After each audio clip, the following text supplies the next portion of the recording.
All right, Max, what are we reviewing today? Today is, this is an absolute monster. And I had to review it because unfortunately the author recently died. This is one of those ones I've read half a dozen times. It's been on my bookshelf for forever. And um, this just feels like the right time to review it. So without further ado, um, this might be one of the first books I've reviewed that many people, if anybody watching this, would already know about. This is Persepolis. It's by Marjane Satrapi. I did have to look up how to say that right because even though I've read this book a bunch of times, I'm bad at pronunciations. Um, it is, I think, probably the second most popular graphic novel explaining cultures around the world after Mouse, which is the first Pulitzer Prize winning graphic novel, blah, blah, blah. But Persepolis is an incredible.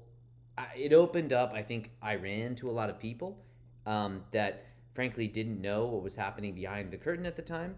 And I think just tells a beautiful story, kind of exactly what you want out of a graphic novel, an autobiography, a central character that you end up caring just a ton about, and her family, her friends, how they've all been changed and influenced, both engaging with, running away from war, and a regime change, which is brutal. And I think just paints a picture of the Iranian Revolution in a way that Maus paints for World War II for Jews in Europe. It just captures this moment in time about, I think, as well as one ever possibly could. So I'll go into my patent pending scoring system. Uh, Again, a monster score. But starting out, I'll give a little bit of both the characters and a bit of like what I feel like is really cool about this story, which is really laid out in the very first chapter. This is also a sense of the style of the art, but the very first chapter is about the kind of like whiplash moment that Iran started enforcing veils and split schools for children. So imagine going to a school with boys and girls running around like normal, and then all of a sudden you're only with girls and you're having to wear these veils on your head. It's just such a nice, strong way of starting out the story of this transition and this new regime, but also this very personal tale of her own experience of what that was like. Um, it gives you very quickly a perspective on how rebellious she was, how rebellious, I'm still bad at this, her mom was, the lengths that they go to avoid the state and causing problems. So, um, uh, anyway, again, the characters. It is, it's basically four characters, I would say, is the core of this book. Um, the main character, this is an autobiographical tale. You learn about, you know, her, just so much good stuff to say. Again, I'm almost, there's too much good stuff to say. My brain is short circuiting and I'm jumping around. Um, uh, the main character view here has a bunch of sort of like side stories happening in the main story. She has this beginning part where she believes she's like the last final prophet of Islam. She frequently thinks about and prays to God as a kid and like visually sees Allah to her. You watch her body transform as she grows up in her own way. You watch her go through relationships, infidelity, divorce, and like so many emotions connected to a life that is very clearly lived. I just found the core of this book being her story incredibly engaging. Um, it's also impossible not to like fall in love, I think, with her parents both here. These are the second two big players in the story, just incredibly pivotal, both with very distinct characteristics: rebellious, smart, clearly liberal in a world, relatively speaking, that wouldn't sort of, that's just not in lockstep with that. risk taking while still kind of safe and smart. It's a very interesting kind of like mix of traits. And then the last one is her grandma, who she's incredibly close with, and this is actually quite an important point in the book where she does something that makes her grandma very mad at her for the first time, really ever shaming her for the first time, creating like an actual dissidence that lasts for a bit. That really only makes sense when you understand the whole story here. So, the characters I just have found incredibly moving and interesting, and what I love in a good graphic novel, and again, I've said this before in my scoring system many times, these scores really reflect like why I would come back and reread this book. I've reread this book now at least half a dozen times, and the core of it, to me, which is shown here visually, I think is like the characters that make up the story and the history and culture that the story does. It is exactly what I want from a story. A small number of characters that you all remember very distinctly, and they all are quite different in how they interact and also don't stay static. They change. So yeah, the characters are about as, I think, compelling as you can get. And in terms of history and culture, I already talked about this. This is the other 10 out of 10, but you see everything here. You see everything from like the perspective of, I think, like Iranians that don't like this revolution which has happened, which has taken away essentially a lot of their rights and their freedoms and imposed this fear that constantly makes them more worried about how they dress and present themselves and how they could get in trouble than like what a good life is, and like, is this fair, and organizing to topple this government regime. You see power outages. You see people making booze secretly. You see how people try to optimize how they wear their attire so they can kind of present as much hair as they can with a veil without also breaking the law. Like every inch of skin is shown, has like subtle context and meaning.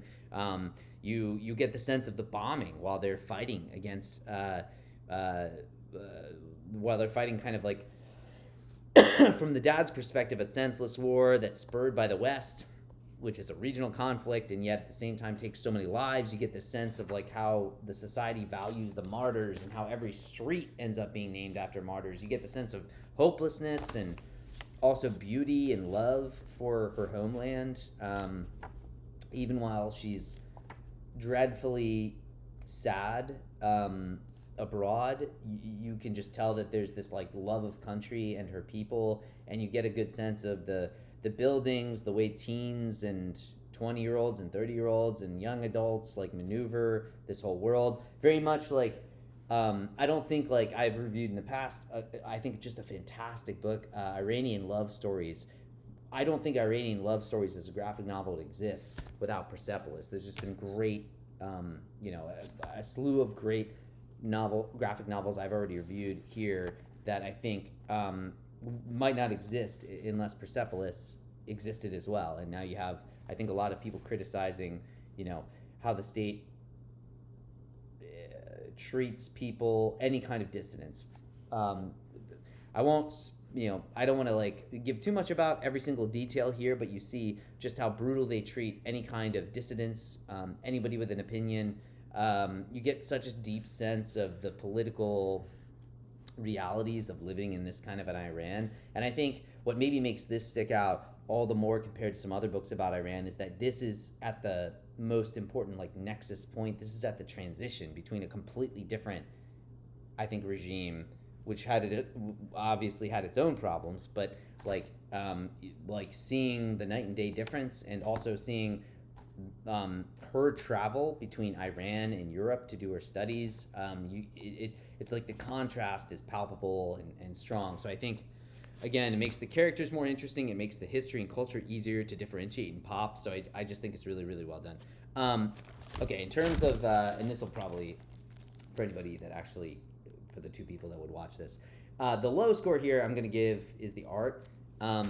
And again, I've talked about this before. This is probably the most subjective score. I've showed a bunch of these pages already. I like her drawing style. I find it like fun and like, I don't want to say silly because there's so many like serious things here, but it's like round and bendy. It's not like hyper real. I think she does like excellent jobs. Like one of the again, like a strong art score. I'd almost want to reread this book because of like how the art comes off. There is like a specific page in here where it's her own like visualization of her going through puberty, and I just found it like very iconic. Like I still think about that from time to time. So that's a sign of, I think, like good art. But do I think other books have done it better? Do I find the pure black and white thing as convincing? Like no, Like I could pick to a dozen examples of ones I've already reviewed here. It's a personal preference. Other people, again, this is like spoiler for a future time where I review Mouse. Some people absolutely love Mouse and think that's like a genius type of art because it's almost creating a new alphabet. Like it's so simple, these characters. From a couple lines, you can detect exactly what the scene is. I appreciate that, but I think what I appreciate more, I guess, is something that, like, if I didn't know the context or maybe the abstraction of it all, like, there are very beautiful works of art that you just look at and you're enamored by, and I think that that's what I would say at its peak, which is difficult to do this while doing all these other things. That's what a graphic novel can bring. I don't think this is that kind of story. I think they do enough visually to make the book extremely readable and fun and like tell the story, but I don't think it's like the highlight of the book. I would not come back to this book just because of how it looks. This takes me to the readability. I gave it an 8. Why do I give it an 8?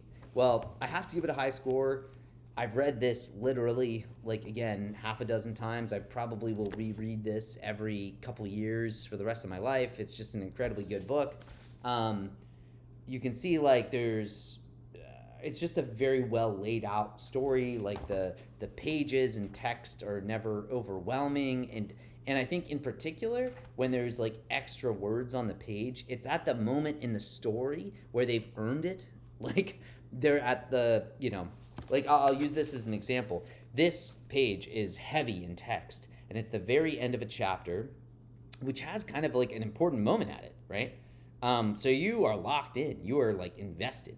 And then what do you get right after that? Like a very light page as the next chapter begins. I think she just is a genius for laying out a very readable story.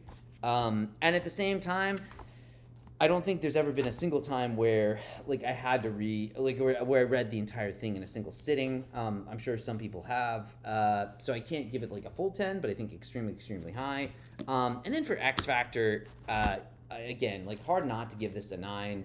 Probably going to reserve again the 10s for either like Mouse, which is like the literal first, that maybe put graphic novels culturally on a bigger scene in that type of a storytelling way, or again personally, like I like the Shubik Lubiks. Like I love the mix of like magic and fairy tale almost interweaved into the stories themselves. She has a little bit of that with like how she visualizes God in various parts of the novel, but again, still it was a shattering, I think, groundbreaking type of graphic novel historically. This is actually the 20th year anniversary too, so again, this is like early days, been around for a while. And yeah, had to review it after the author passed. Again, this was always going to be on the review pile if I ran out of stuff at the library or wherever else to find books to review, but an absolute monster. I think this might be the highest or second highest thing I've reviewed. Absolute must read. If you have a friend and you're introducing graphic novels to them, this right here is the type of thing you'd want to throw right in their face. Not literally, because this is hard copy. But so anyway, that's the review. And as always, I will sell out and also say, hey, in addition to reading graphic novels, if you're interested in a non-graphic novel, a kid's book, but ever struggle as a parent to put kids to bed, or somebody that has a kid that struggles getting them to bed, check out But I Can't Go to Bed Yet. I wrote it. It's super fun. It's lighthearted. Not incredibly cultural, I guess, in the sense that you're not going to learn a ton about a particular country, but you will learn the tactics that kids use to try not to go to bed. So I'll leave a link in the description, but until next time.